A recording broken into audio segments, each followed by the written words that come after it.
Hello, everybody. Welcome back to the REDX podcast. I am so happy that you're here. My name is Haley Johnson. I will be the host today. We have a very special guest.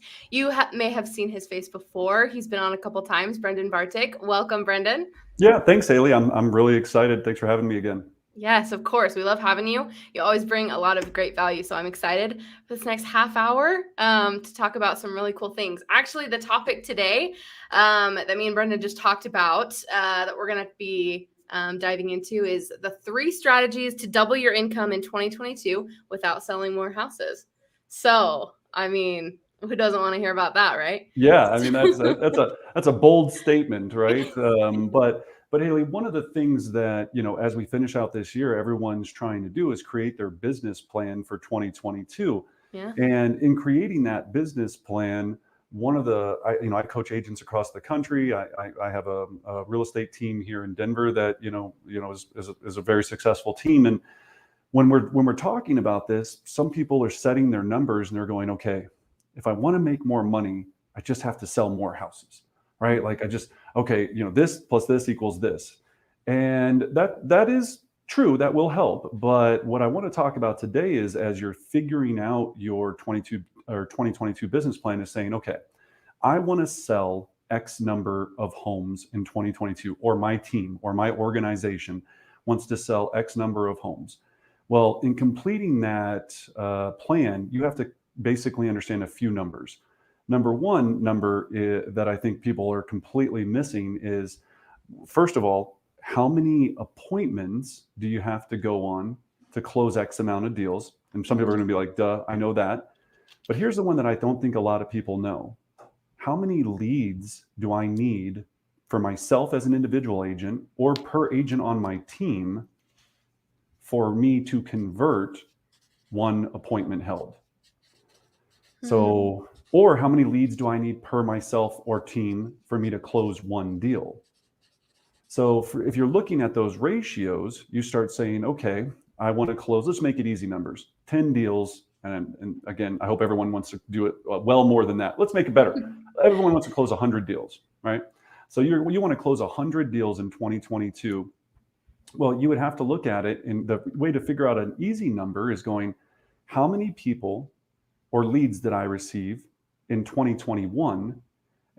And this is how I quantify it. We go into our CRM and go, how many people did each agent put into the system, right? How many did we put into the system? So whether you're using the REDX and you're doing expireds, or you're using the Geo tool and you're doing just sold calls, or you're doing whatever it is, after you made a contact or a relationship and you typed it into your system, how many of those did you put into your system for 2021 versus how many closed sales you had? So that's a very critical number to know, or how many appointments held you had. Either one would be extreme. You want to know both, but either one of those would be helpful. So if in 2021 you did that ratio and said, okay, I did 50 deals and it took me every 25 people I put into the system, I closed one deal. And when I say put into the system, you can't just put them in the system and go, they're in there now. We call it, we put them on our nurture system. So meaning we have a 33 touch system. So it's 12 direct mailers, 12 digital market reports, 4 phone calls a year, and 5 personal touches. So that's when we really classified that they went into our system and we nurtured that relationship using our formula, if you will. So for our team, we looked at it, and for us right now, it's 31. And I'll just be very honest. And some people go, oh, that seems high. Or maybe some people will be like, that seems low. There's people in my organization that are doing, for every 5 they put in, they close a deal. And then I've got brand new agents that have never done anything in their life that maybe it took them 50, right? It might have took them 50 because they're going after anything, right? And so it takes more volume for that one deal to convert. So that's a very key, that's a KPI that you need to know, is number entered into my system or lead received versus deal closed. So if you don't know that number, use mine. For planning your 2022, just use 31. Then your next big challenge every single day, Haley, is going, okay, I have to figure out, if I want to close 100 deals, Well, simple numbers. If it takes me 31 leads per 100 deals, I'm going to need 3,100 or 31 leads per one deal. It's going to take me 3,100 leads to close 100 transactions. Now that might sound like a lot, right? But when you really break that down, and I'll define a lead here in a minute, right? So 31,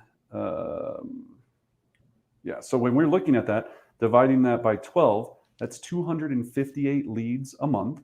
Divided by 4 weeks, that's 64 leads a week to close 100 transactions.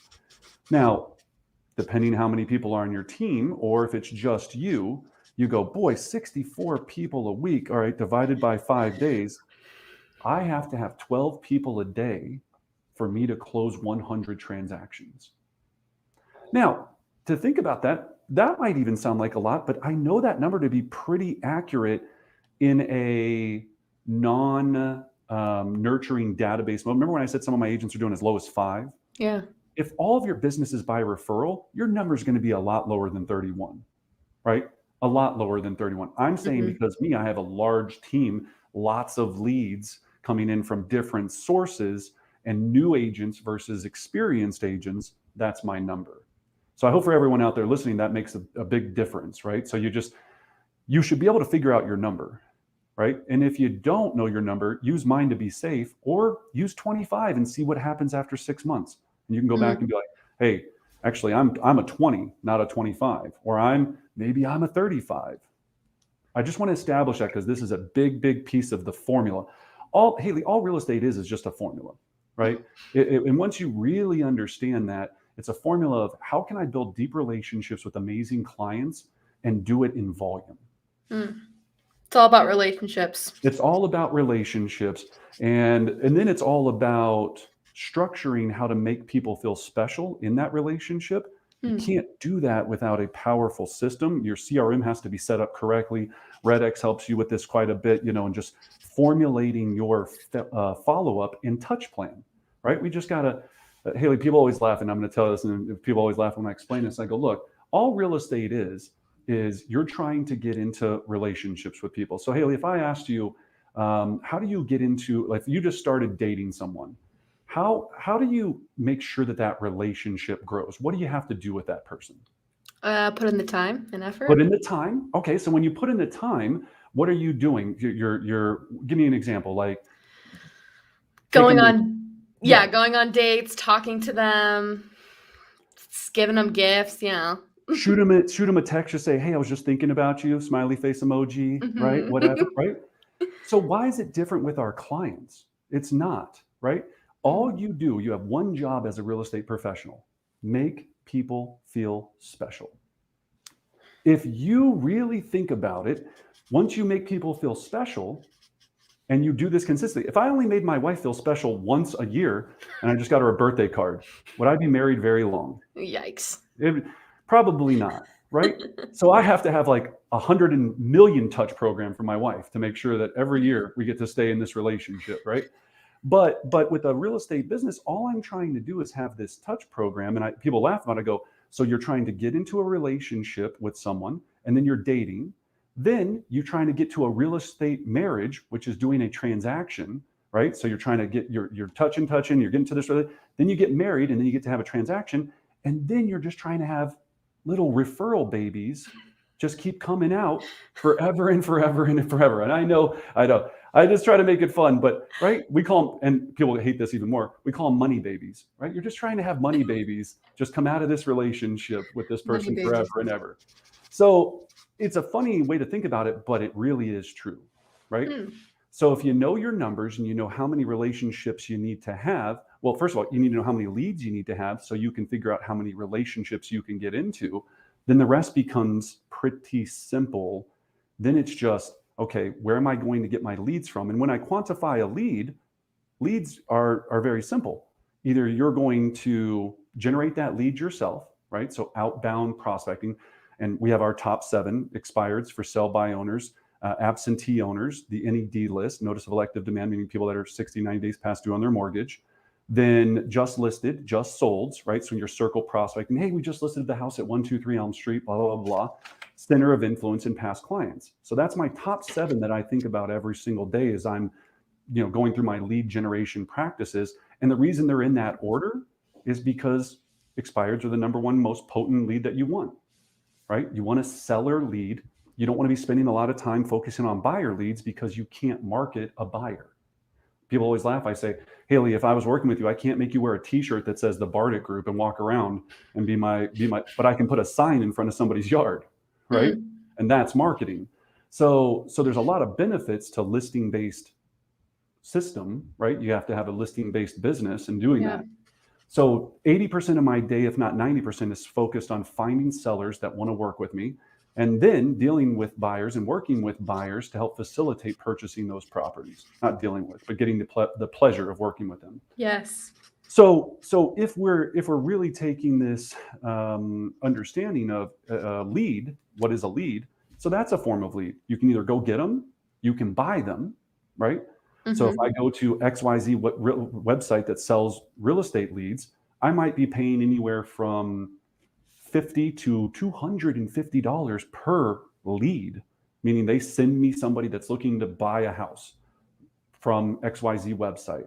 Depending on what zip code, the price point in that zip code, how much demand there is for that lead, I'm going to pay a premium. So let's go back to our example here. If I said, okay, cool. If I knew I needed to get my lead cost at about $50 per lead, if I take 31 leads times $50, that means for every sale I close, it costs me $1,550. If my average commission in my area is $15,000, am I a happy guy? Oh yeah, that return on investment is pretty good. The challenge is getting it to $50 a lead, number 1, and number 2, we know that every lead isn't going to do something right then. Right. So I have to create a nurture program because the average buyer takes 550 days on average to convert. You'll have some that do it right now. You'll have some that take 3 years. Average conversion of an internet buyer lead, 550 days. Wow. So that's the reason that the follow-up has to be so good, and we have to be in that dating period. Yeah. So again, funny enough, just like relationships, some people get married in 2 weeks, and you go, "Those people are crazy." And some people take 10 years to tie the knot, right? You just don't know. It depends on a lot of factors. Okay. Yeah. Go ahead, Haley. I was just gonna say, like, kind of going with this dating analogy, which I love, because it makes it pretty simple, but it's so it relates so well because when you get into a relationship, it takes time, and you're there for the long haul, right? Like, for a long-term relationship, you're there for a long time, always nurturing it. Yeah, you're not there for like, January 1st, I'm gonna go really hard, and then the rest of the year, who cares? It's kind of just that consistent follow up. Like, you're not gonna build a business if you're not in it for the long haul. You have to do those things because, like you said, 550 days. That's gonna take a minute to really build that system, right? Exactly right. And it's just we'll stay on this dating thing because now we're in it, right? So it's just the same thing. If I'm going to bars every night and I'm just trying to find a lead source at just bars, am I going to maybe be finding the highest quality of lead? No, I need different lead sources. I might need to go to church. I might need to go to political things. I might need to go to charity events. At different events, I'm going to have different quality of leads that I'm going to have the ability to connect with. So that's a big piece. So now that we've kind of established, okay, either I can buy them, I can go get them myself. What you really want in a successful business, Haley, is I call it a third, a third, a third. So basically break it into thirds. A third of my leads I want to come from the internet, right? So I want from my internet processing systems. A third I want to come from my outbound lead generation. So 33 and then 33. And then the last 33 I want to come from my marketing, right? So marketing meaning, again, radio, TV ads, social media ads, all, any type of outbound marketing that's doing this. From doing this for the last 20 years, that's the right combination of every little piece. And you deal with work with a lot of great agents. Some of them are just heavy in one and they're not balanced in the three. Some are just like, I just hardcore prospect. Like, I'm going to go hit the phones every day the rest of my life, and that's all I do. And those people get burned out, right? Then you've got people that just spend a fortune on marketing. They're on every TV commercial doing all this, but they won't even pick up the phone to call somebody and talk to a lead, right? They got more leads than they know what to do with. So you want that balance. That balance is very, very critical in making this all work. So back to the title, one of the strategies, of course, well, this isn't one of the strategies. First, we need to know our numbers and understand our formula, and then commit to a formula. The next thing we have to do is get our formula visual, right? So we have to have a visual scoreboard so that we can see, is my formula working? So for us, we have visuals everywhere in our office. We have pictures of little mountain tops. So first quarter is one peak, a second peak, because we're here in Colorado. Right, you've got 4 mountain peaks, right? So first quarter, if I know that I need to close X amount of houses on that first mountain peak, then I've got a little trail going up to it. That is how many leads I need to put into the system in that first quarter, right? That's a visual scoreboard. So every week we have a little mountain climber and he's just climbing up this. Literally, it's a picture we took of a mountain climber and stuck him on a wall, and he's climbing up the board as we get closer and closer to that. So that's a visual scoreboard. That gets you able to see, am I doing this or not? And then when you see your little mountain climber still sitting at base camp and it's month 2, you got to get to work. You didn't do what you came to do. So you have to get it visual. And then number 3, you have to have a cadence of success. So you have to build a calendar around making sure that these things happen, right? So that you can actually make sure that you're getting there. That's the big piece. So your lead gen sessions, when are those? When do you do your marketing? I can tell everyone that's successful, I go, show me your calendar. Do you have a $50,000 a year calendar or $1 million a year calendar? And I can tell in 2 seconds. Most agents, they'll go, show me your calendar, and they take their phone and they put it in their pocket. They're like, oh, well, I meant to update it last week, but I'm like, so you're just winging it. You're just out here just getting through the day. And that's what a lot of us, and I did the same thing as an early agent. I just tried to get through the day. And then the next day I was like, all right, I've got a couple of things I could do today. Which one should I pick? And that doesn't work. It works at a certain degree. But again, that's a $50,000 calendar, not $1 million calendar. So to our original conversation, now talking about, okay, now I know how many units I need. I know how many leads I need. I know how many people I need to put into my system and nurture them. Then the next strategy we're going to talk about is, how could you do this if you could just do the same but double your income? And the biggest revelation that you're going to have in this is going, I just need to make more money per closed deal. Okay. So we're going to talk about some strategies that you can take a deep dive. Now, I'm going to be teaching this strategy in person live in February down in Orlando, Florida. If you want to connect with me on that, just come to my Facebook page or whatever, and you can see that. But I'm going to give you a very 10-minute version of it, right, Haley? We got about 10 minutes left. I'm going to give you a 10-minute version that I think will hopefully get the wheels turning. Yeah. So what we're talking about are ways to increase how much you're able to charge by a couple of different strategies. So what I mean by that is your commission, right? The dirty word in real estate, commission. I love the word because it's what's made me and so many other people extremely wealthy and provided a lot of value for all our clients. But let's talk about strategy number 1, right? If I'm averaging in my market, let's say a 2% commission, meaning per side, not out of 6, but buy side or sell side. So some agents I know, when I say 2%, you go, oh, I always get 3%, or I always get 2.8, depending upon your market, if you're working with buyers. When I inspect this, Haley, it's not true, because a lot of times you're paying out a referral fee. So that also takes away from that commission, right? Another agent referred it to you. A lot of times you're doing rebates back to the client at closing, right? So you're going, I'll work with you, but I'm going to give you a piece back when we close. Or if you sell with me, I'll reduce my commission when you buy with me. Or, I mean, there's all of these different ways, and it just chips away at that commission. So let's just say that you're averaging right now, if you really were honest with yourself, and you can run this number. Here's the way, and I didn't realize people didn't realize this. If you want to figure out what your average commission is, take how much sales volume you did in 2021 divided by your GCI. your gross commission income. So how much volume did you sell? So let's say you sold 30 million in volume and you did 300,000 in GCI. Do those two numbers and you'll know exactly what your percentage is of GCI or commission, excuse me. Yeah. So if we wanted to increase that, first strategy that I want to explain is we want to go from, especially on the listing side, from offering 6% commission to 6, 7, 8. With 7 and 8 being the bigger packages. And all you want to do in this strategy is create value packages for level 7 and level 8. So if it's 6%, which we call our maximum net program, if you're offering your basic package, what could you offer at 7 and 8% that would bring value to the client? So at 7%, you could offer a cleaner, right? You have a cleaner that cleans the house. You offer a staging consultant. You offer a handyman up to a certain cost. So for every percent of commission, you got to look at this. In some markets, every percent of commission is $10,000. If you go from 6 to 7, it's a whole 10 grand. Yeah. Right? You go to 7 to 8, another 10 grand. So if I can provide $1,000 of service to make another $9,000, and the seller wants convenience. They want to go, yeah, I just want you. Some sellers are going to want the discount package.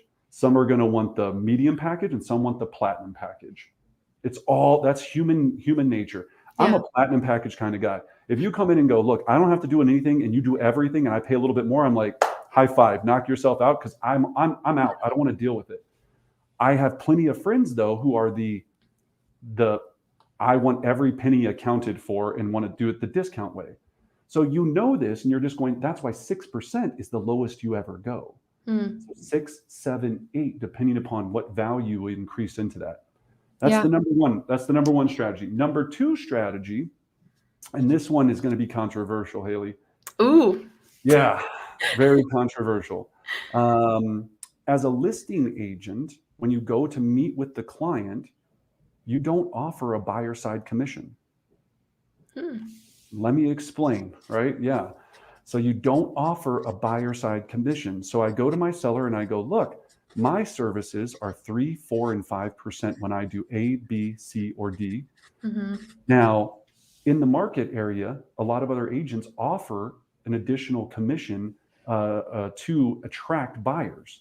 You don't have to do this, Haley. You're more than welcome to if you want, but we don't have to by any means. So if I go out there and I meet with a seller, you're going to pay me 3%. I'm going to do all the marketing, put it into the system, do all of these things. And now I know some people are listening, they go, in my market, you're not allowed to do this. Yes, you are. I've checked with agents in every single state. There's a way to do this in every single state and structure it. But people get very upset with it. They go, well, aren't you screwing your buyer's agent, or aren't you making everybody mad that's out there trying to help a buyer? No, all I explain in my additional provisions in the listing on the MLS is just say, the seller has decided not to offer a buy side commission. When you submit your offer with your buyer, if you would like to submit your commission into your offer, you're more than welcome to, and it will be negotiated when the seller receives it. Yeah, I'm going to get a lot of hate comments on that one. I can tell. Don't shoot the messenger. I'm just telling you what a lot of other agents are doing, right? I went and did the research. It's not, don't hate me. I'm just saying the problems that we're trying to solve are, how can I get my commission in a market like this when the market's very hot and every seller thinks they can just put a sign up and sell their house, no problem, right? That's right. Number thing. Number two, how can I add more value so I can increase my commission, because it's a win-win for me and the seller? And number three, what are strategies that we're looking at that are going, this makes me different than my other competition? If you're sitting there you're calling expireds today, and you're making this pitch on the phone, and you're going, look, here's what they go, how much do you charge for commission? You go, my standard commission is 6%. Another guy or gal behind you is calling, and they're going, so what do you charge for commission? Yeah, my commission's 3% total. They're not lying. Right? They're not lying. Yeah. Who am I going to have come see my house? So that's what people are doing, is they're thinking about this from an outside looking in and going, how can I solve these problems? The problems I hear every day is commission is a problem. How do I leverage staffing? Because staffing has become an issue, right? Meaning, how much can I pay each person and all this? So how am I leveraging virtual assistants, doing all of these things? So we're trying to solve these problems, and people are getting creative, right? How do I get my offer accepted? How do I get these different things done? So one, add more value. Two, don't offer a buyer commission. And then the third was a recent technique that I heard at a mastermind that I thought was beautiful, and it's very simple. So Haley, when you're meeting with a seller and they go, you know what, look, we met with another person, they offered us 5% commission. Would you do it for 5%? And you look at the seller and you go, great, so 5%, okay. What's the difference from 5 to 6% based upon we agreed that you're going to sell the house for 500 grand. You type it into your calculator, you go, all right, that's about $5,600 is what we're talking about. That's the difference. Why don't we do this? Instead of listing your house for 500,000, why don't we just list it for 505,600, and we both win. Mm-hmm. And Haley, when I heard that, and I've been doing this a long time, yeah, I go, and this was a great agent out of New Jersey, and if she's listening, kudos to you. But she goes, and I don't want to give her name out because she might also don't want credit for it. I don't know, but she goes, it works every single time. And meaning it works, she goes, the seller doesn't care. They just want to get their number, right? Who's going to decide what the value of that house is? The buyer. So all I'm doing is, and I know people are going to give me hate comments on that. They're going to go, well, you should list it at the right price that causes it to sell, or blah, blah, blah, blah. You do you. I'm just trying to tell you how other agents are getting more commission, how they're literally getting full commission or more every single time, right? Even just watching agents get full commission, Haley, would change their business model. They probably have to sell 6 less houses a year if they just every time got what they were worth, and not just going, well, okay, you're right. You're my cousin. Let's do it for 5%. It's fine, right? As soon as you do that, you just lost 10 grand in 20 seconds, in 5 seconds. And people, so that's the aha I hope people hear on this episode, is just going, you can either work harder and do more, or work harder and be smarter and make a lot more. Yeah, I like that a lot. I just think, you think about if people are just easily giving up 10 grand and if they're always like that, you just think about how much that compounds, right? Like thousands and thousands of dollars after you're just like, okay, well, I just need a client, or I just need another deal, so let's just do this or whatever. We hear it all the time from people that call for sale by owners who are always just worried about price. That's why they did for sale by owner. They just want to get the most money out of their house. Exactly. And if you say this, like, okay, yeah, well, like the way that you said, raise the sales price a little bit. One, it doesn't, I think if you just give up and you're like, okay, yeah, 5%, that's fine. You kind of give this message of, oh yeah, I'm not worth 6% then. You're right. I'll just discount my services because I'm not that much value, or I don't bring that much. And then Haley, when the offer comes in at $495, they go, well, why don't you shave off another 5 to make the deal work? Right? Or another percent, another 5 grand. If you think about it, almost however you're looking at it, on a $500,000 house, 3% commission is 15 grand. 3% commission, 15 grand, which means every 1% is $5,000. So every time you shave off a 0.5%, that's 2,500. A full percent is 5 grand. And as soon as they know you're going to give up a little bit, why not come back and ask for more? Right. That's all I want to. And here's the thing. Let's say that you have a team and you're selling 300 deals a year. If you're selling 300 transactions a year, the difference in $1,000 per deal, so whether you get 9 grand commission or 10 grand, is $300,000.